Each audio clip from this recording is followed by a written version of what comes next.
Assalamualaikum warahmatullahi wabarakatuh. Baik, terima kasih kepada Saudara Rahman Ilham yang telah bisa bergabung pada pertemuan Zoom kita kali ini, di mana kita akan sedikit mereview kembali beberapa jurnal yang telah kita pelajari sebelumnya pada mata kuliah Birokrasi Pemerintahan. Pada pertemuan kali ini kita akan melakukan debat critical thinking atau battle critical thinking yang akan mereview beberapa jurnal yang telah kita pelajari sebelumnya. Baik, mungkin langsung saja pemaparan materi singkat yang akan dilakukan oleh Saudara Rahmat Ilham. Saya kembalikan kepada Rahmat Ilham.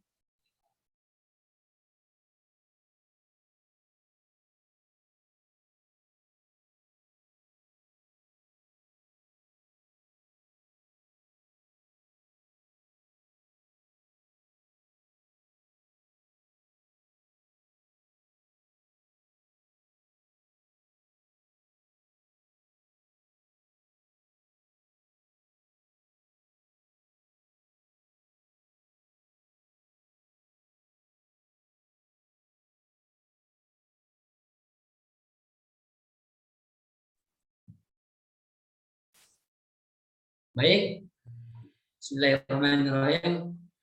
Assalamualaikum warahmatullahi wabarakatuh. Perkenalkan, saya di sini Rahmat Ilham. Saya akan mempresentasikan quick presentation. Yang pertama itu ada efek reformasi birokrasi terhadap kemajuan ekonomi daerah. Sedangkan yang kedua, gejala patologi reformasi birokrasi pemerintah desa dan pengaruhnya terhadap keberhasilan pengelolaan dana desa. Yang pertama, ada efek reformasi birokrasi terhadap kemajuan ekonomi daerah. Jika birokrasi menerapkan tata kelola pemerintahan yang baik dan pelayanan publiknya berorientasi pada kesejahteraan publik, maka kecenderungan aktivitas ekonomi daerah tersebut akan berkembang menjadi lebih tinggi. Perbaikan birokrasi patut diperhatikan oleh pemerintah daerah sendiri, yang mana menjadi suatu hal yang mutlak untuk dilakukan agar iklim investasi dan ekonomi daerah dapat tumbuh besar. Namun demikian, beberapa daerah belum bisa menyadari bahwa akuntabel, bersahabat, dan memudahkan investor bisa menjadi daya tarik tersendiri. Mengartikan suatu reformasi birokrasi sebagai perubahan-perubahan inovasi dan penggunaan perencanaan adopsi untuk membuat sistem administrasi sebagai badan agen yang lebih efektif untuk perubahan sosial secara baik, untuk membawa persamaan politik, kemudian sosial, dan perubahan ekonomi. Pemerintah daerah secara serius mengupayakan pelaksanaan di daerahnya melalui pembenahan pengelolaan birokrasi secara optimal agar dapat memberikan pelayanan yang baik kepada masyarakat.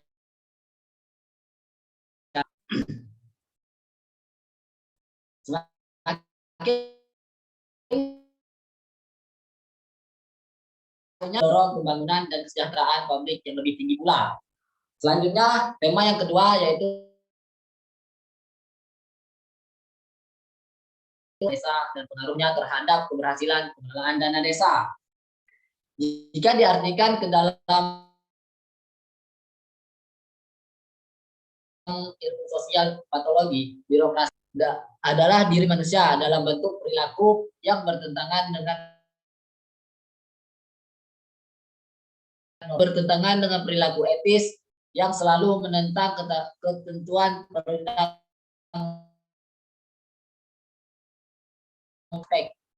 yang berlaku pada birokrasi. Smith menjelaskan bahwa ada dua konsep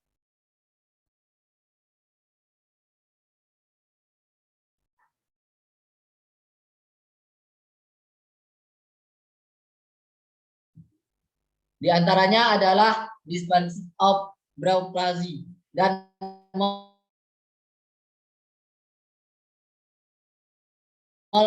Dispensiat of Bronchris, perilaku yang berkaitan erat dengan karakter birokrasi.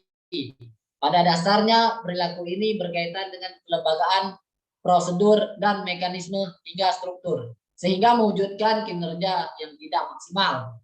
Di sisi lain, maladministration berkaitan dengan kualitas sumber daya manusia yang ada dalam birokrasi yang sangat erat dan perilaku penyogokan yang meliputi perilaku arogan, sensitif, perilaku korup, tidak peduli, dan lain pengelolaan keuangan desa. Berdasarkan hal di atas, dapat digambarkan bahwa pengelolaan keuangan desa yang berhasil tidak akan lepas dari peranan aktif yang dilakukan oleh desa, penguatan pengembangan desa, dan membangun sistem demokrasi desa yang baik pula, sehingga masyarakat desa tidak lagi melakukan pengawasan secara kolektif dengan tujuan memberikan jaminan atas pengelolaan keuangan yang akuntabel dan diterima secara luas oleh seluruh masyarakat desa. Baik, mungkin itu saja presentasi dari saya sendiri. Saya kembali ke Firman Katobi.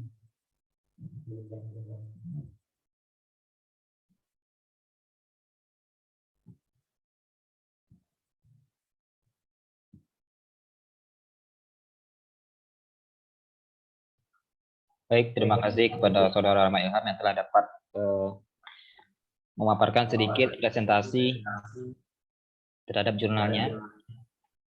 Baik, mungkin saya akan mempresentasi jurnal yang telah saya pelajari sebelumnya. Yang pertama yang berjudul Reformasi Birokrasi Indonesia, Peluang dan Hambatan. Yang kedua, Politik Reformasi Birokrasi. Reformasi Birokrasi Indonesia, Peluang dan Hambatan. Reformasi birokrasi merupakan suatu upaya sistematis, terpadu, dan komprehensif untuk mewujudkan tata kelola pemerintahan yang baik atau sering biasa disebut dengan good governance. Meliputi berbagai aspek kelembagaan, sumber daya manusia, aparatur, tata laksanaan, akuntabilitas, pengawasan, dan pelayanan publik. Kemudian salah satu bentuk dari pelaksanaan reformasi birokrasi tersebut berupa inovasi birokrasi seperti e-government yang berdampak membangun kepercayaan antara pemerintah dan warganya secara fundamental bagi pemerintahan yang baik. Perjalanan reformasi birokrasi di Indonesia bukan tanpa hambatan. Fakta menunjukkan pemerintah yang masih secara menguasai korupsi, dan nepotisme.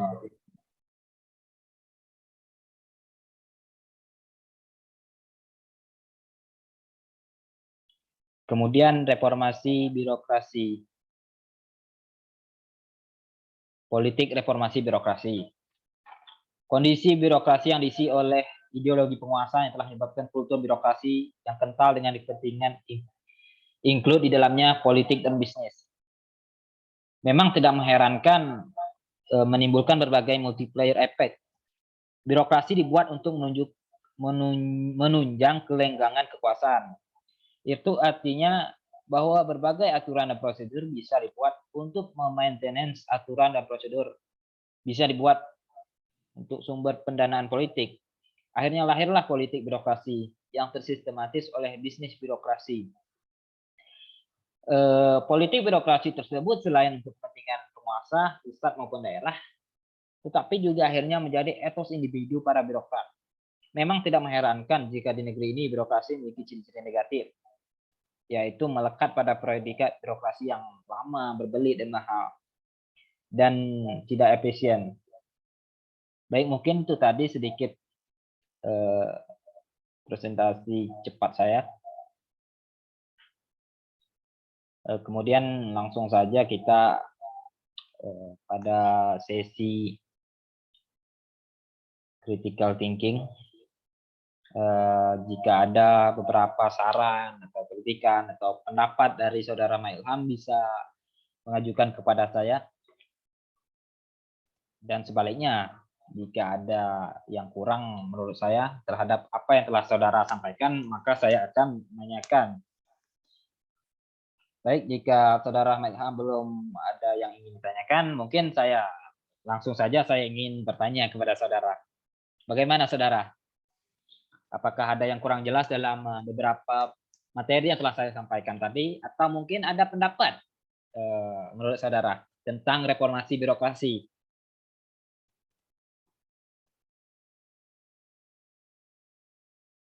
Untuk sekarang silakan Anda beri dulu pendapat Anda atau pertanyaan kepada saya dulu. Setelah itu baru saya melakukan pertanyaan atau beri pendapat kepada Anda lagi.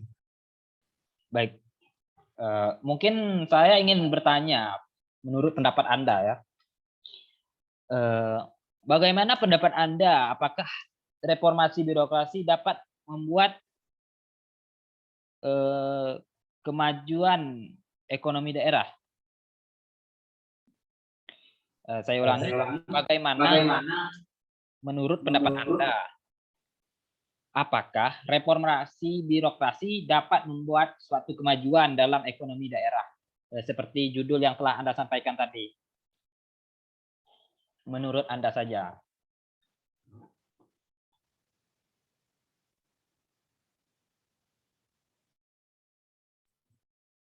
Menurut saya itu sangat berpengaruh ya kepada efek reformasi birokrasi terhadap kemajuan ekonomi daerah.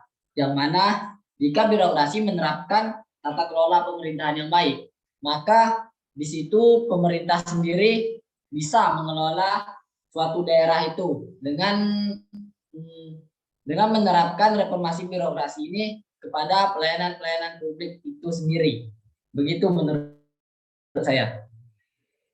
Iya, terima kasih.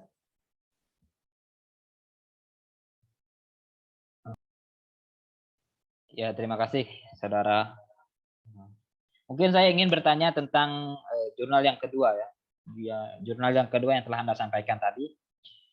Apakah reformasi birokrasi dapat membuat pengaruh yang besar dalam pengelolaan dana desa? Mungkin dapat Anda jelaskan sedikit lebih jelas lagi ya.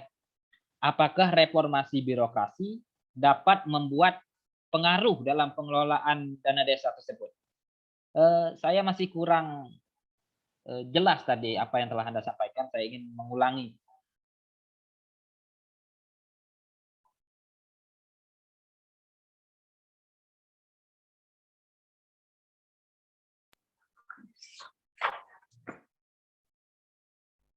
Ya, baik, saya akan sedikit menjelaskan agar Saudara Firman sedikit paham atau lebih paham gitu ya tentang judul jurnal yang kedua saya tadi, gejala patologi birokrasi pemerintah desa dan pengaruhnya terhadap keberhasilan pengelolaan dana desa. Peraturan pemerintah nomor 3 tahun 2014 tentang desa dalam pasal 93 ayat 1 dijelaskan bahwa pengelolaan keuangan desa meliputi perencanaan, pelaksanaan, penata usahaan, pelaporan dan pertanggungjawaban. Perdana 2019 menyatakan bahwa prinsip dasar pengelolaan keuangan daerah yakni prinsip transparan, prinsip akuntabel, dan sementara hari ini 2010 menjelaskan bahwa akuntabilitas seorang dalam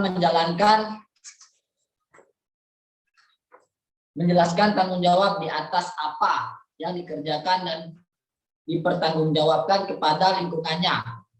Dari penjelasan di atas dapat digambarkan bahwa pengelolaan keuangan desa merupakan penataan pengelolaan dalam bentuk reformasi birokrasi, gejala patologi birokrasi pemerintah desa dan pengaruhnya terhadap keberhasilan pengelolaan dana desa. Di sini semua itu tertera dalam undang-undang, pasal dan ayat. Jika reformasi birokrasi berjalan dengan baik atau diterapkan dalam suatu daerah atau desa itu tertentu, maka dalam pelaksanaan atau penggunaan dana-dana desa bisa berjalan dengan baik. Begitu menurut saya. Baik, terima kasih Saudara Mena. Mungkin saya ingin mengajukan pertanyaan terakhir ya. Ini simpel saja ya. Inti dari yang telah Anda sampaikan tadi ya. Menurut Saudara, apakah efektif reformasi birokrasi ini dilakukan oleh pemerintah? Itu saja. Apa pertanyaan lebih mudahnya, apakah memang perlu terjadinya reformasi birokrasi ini dilakukan? Ya, terima kasih. Ya, menurut saya sangat perlu ya, karena di era sekarang jika pemerintah melakukan atau menerapkan suatu peraturan atau perda begitu ya, tidak dilandaskan atau tidak dijalankan dengan reformasi birokrasi, maka semua itu kalau kita lihat sia-sia. Kenapa sia-sia? Karena di era sekarang kebanyakan pemerintah itu ingin membuat peraturan sendiri tanpa mengambil pendapat atau musyawarah secara ramai begitu. Jika tidak ada reformasi birokrasi ini, mungkin peraturan atau perda-perda yang dibuat oleh pemerintah itu tidak berjalan dengan baik. Makanya sekarang reformasi birokrasi ini harus diangkat dan harus diterapkan sendiri. Baik, terima kasih Saudara. Baik, mungkin Saudara ada yang kurang jelas dari yang saya sampaikan tadi. Mohon untuk bertanya saja. Langsung ketunkan. Ya, untuk Firman atau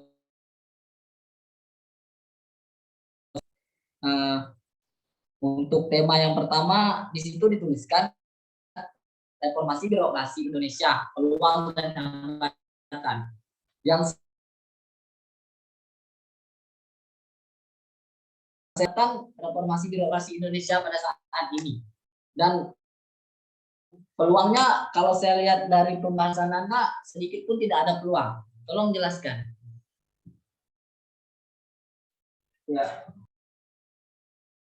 Ya, terima kasih kepada Saudara Rahmat Ilham yang telah ingin bertanya tadi terkait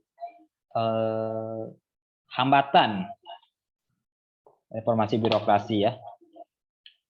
Baik, mungkin salah satu hambatan yang masih dialami dalam perkembangan reformasi birokrasi sepertinya masih takutnya pemerintah dalam mengambil atau menanggung resiko yang nantinya merupakan dampak atau konsekuensi atas reformasi birokrasi itu sendiri. Banyak hambatan yang pemerintah dapat ketika ingin melakukan suatu reformasi birokrasi ya. Salah satu hambatannya yaitu mungkin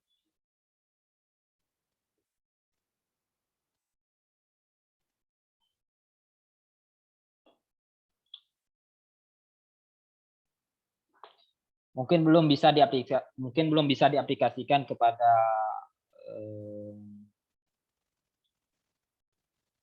sistem kerja pada birokrasi yang ada di Indonesia saat ini ya. Karena kurangnya mindset yang ada pada aparatur sipil negara yang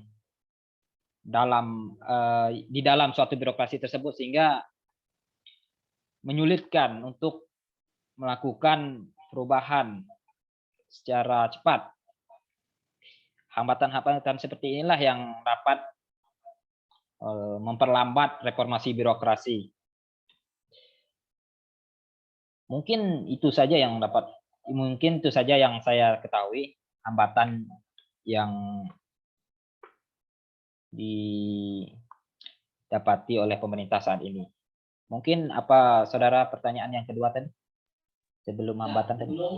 Sebelum saya masuk ke pertanyaan berikutnya, saya boleh sanggah sedikit, Saudara Firman Katobi. Ya. Jika reformasi birokrasi ini banyak atau birokrasi Indonesia ini banyak atau besar hambatannya ya dalam pemerintah dalam mengambil atau tidak berani mengambil keputusan atau membuat peraturan gitu ya. Jadi bagaimana mewujudkan tata kelola pemerintahan yang baik di dalam reformasi birokrasi Indonesia pada saat ini jika banyaknya hambatan dan pemerintah sendiri tidak berani mengambil keputusan. Begitu. Baik, jadi begini saudara. Pemerintah pusat itu telah melakukan berbagai cara ya untuk melakukan perbaikan terhadap birokrasi yang ada di Indonesia ini. Yang menjadi hambatan saat ini yaitu pemerintah daerah ini yang mana telah diinformasikan oleh pemerintah pusat bahwa akan terjadinya perubahan reformasi birokrasi supaya dapat menjalankan birokrasi yang lebih ideal atau yang biasa kita sebut good governance. Namun kendalanya ada di pemerintahan daerah. Biasanya seperti itu yang saya ketahui. Ketika pemerintah pusat itu telah melakukan suatu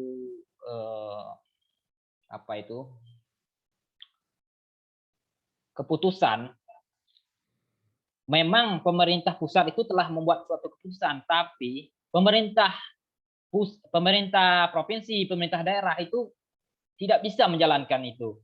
Sehingga menyulitkan pemerintah pusat ini walaupun pemerintah pusat telah melakukan suatu keputusan membuat supaya pemerintah provinsi, pemerintah daerah melakukan kinerja birokrat yang baik. Namun masih ada saja oknum-oknum yang tidak bisa melakukan reformasi birokrasi tersebut. Sehingga inilah salah satu hambatannya mungkin yang dapat pemerintah pusat temui saat ini. Itu tadi. Terima kasih, saudara. Jadi untuk sekarang, untuk di era sekarang, bagaimana cara mewujudkan tata kelola pemerintahan yang baik berdasarkan reformasi birokrasi Indonesia pada saat ini, Saudara Firman? Begitu. Cara terbaiknya, cara untuk mewujudkan tata kelola pemerintahan itu melalui reformasi birokrasi.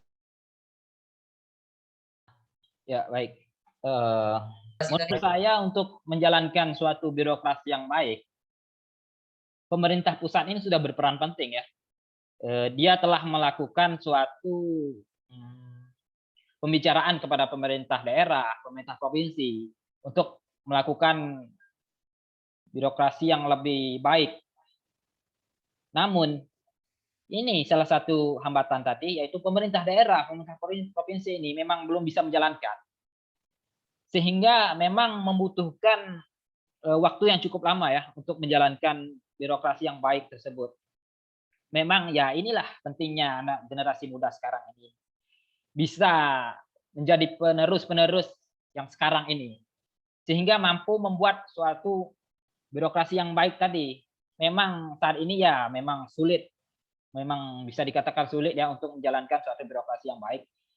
Masih ada saja oknum-oknum di pemerintahan daerah, pemerintahan provinsi ini memang belum bisa menjalankan dengan baik. Mungkin karena ada alasan tersebut, mungkin ada alasan sehingga mereka sulit. Ya, seperti itulah yang dapat saya sampaikan.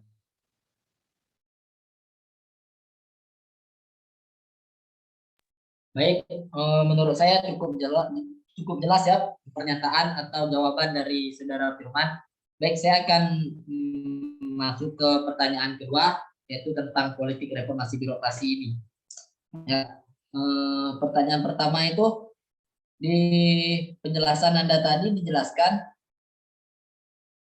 politik reformasi birokrasi ini bisa dibuat untuk memenset sumber pendanaan politik. Bagaimana bisa suatu reformasi birokrasi ini bisa mendanai politik? Sedangkan menurut saya reformasi birokrasi ini tidak bisa dicampurkan kepada politik. Politik ya politik, reformasi birokrasi ya reformasi birokrasi. Menurut saya itu bagaimana menurut pandangan Anda sendiri tentang hal itu? Begitu. Bagaimana tadi saudara? Tolong berikan pertanyaan yang singkat saja sehingga saya bisa mengerti. Intinya saja tadi. Saya kurang Ya, inti dari pertanyaan saya itu bagaimana bisa politik reformasi birokrasi ini dikatakan bisa mendanai politik. Di sini jelas dijelaskan prosedur bisa dibuat untuk mengecek sumber pendanaan politik. Itu maksudnya bagaimana itu? Begitu. Ya, menurut saya begini ya. Birokrasi saat ini ada beberapa lembaga birokrasi yang memang dipimpin oleh penguasa ya. Bisa dikatakan seperti itu, penguasa. Yang mana orang tersebut memiliki ideologi penguasa yang menyebabkan kultur birokrasi tersebut kental dengan kepentingan include yang di dalamnya terdapat politik dan bisnis tersebut, yang sehingga suatu lembaga birokrasi tersebut menjadi sebuah bisa dikatakan sebagai ladang bisnis dan politik, sehingga seperti itu tadi bisa dikatakan sebagai politik reformasi birokrasi. Ya, birokrasi dibuat untuk menunjang kelenggengan kekuasaan, itu artinya bahwa berbagai aturan dan prosedur bisa dibuat untuk memaintain sumber pendanaan politik. Pendanaan politik itu berasal dari orang yang di dalam birokrasi tersebut yang memiliki ideologi penguasa, yang di dalamnya birokrasi di dalamnya itu membawa politik dan bisnis. Nah, itulah yang membuat hambatan-hambatan dalam reformasi birokrasi dalam birokrasi. Sehingga lahirlah politik birokrasi yang mana disebut tadi dalam birokrasi adanya politik dan bisnis. Itulah yang disebut politik birokrasi tersebut. Berarti di sini politik reformasi birokrasi ini bisa dijadikan sebagai ladang bisnis begitu ya menurut Saudara Firman? Ya, memang saat ini saya lihat beberapa penguasa di pemerintah ya, saya lihat menjadikan suatu lembaga birokrasi itu sebagai suatu kekuasaan. Dia menggunakan suatu birokrasi, lembaga birokrasi itu menjadi kekuasaannya dan menjadi suatu ladang bisnis. Ya memang bisa lah, kita sudah mengetahui itu, memang ini sudah permainan yang cukup luas, masyarakat ketahui, bisa kita pahami. Memang ada beberapa oknum yang membuat suatu birokrasi tersebut menjadi tempat kekuasaan, menjadi ladang kekuasaannya dan ladang politik dan bisnisnya. Memang itu sulit sekali bagi pemerintah pusat untuk mengontrol ya. Ya, itu memang menjadi hambatan-hambatan saat ini. Ya, itulah gunanya politik reformasi birokrasi tadi untuk menghentikan beberapa perilaku-perilaku seperti ini tadi. Nah, itulah pentingnya tadi politik reformasi birokrasi. Seperti itu, Saudara. Jadi untuk sekarang bisa nggak Anda sedikit kasih solusi begitu ya? Bagaimana kita untuk era sekarang ini bisa keluar dari politik reformasi birokrasi yang lama? Lalu kita harus menciptakan cara berpolitik reformasi birokrasi secara yang baru. Bagaimana itu? Pendapat Anda, kasih solusinya.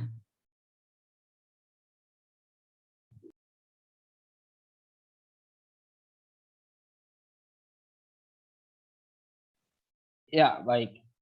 Terima kasih. Bagaimana tadi? Inti tadi? Saya kurang jelas. Ya. Untuk sekarang, untuk era sekarang, bagaimana cara kita agar kita bisa keluar dari politik reformasi birokrasi yang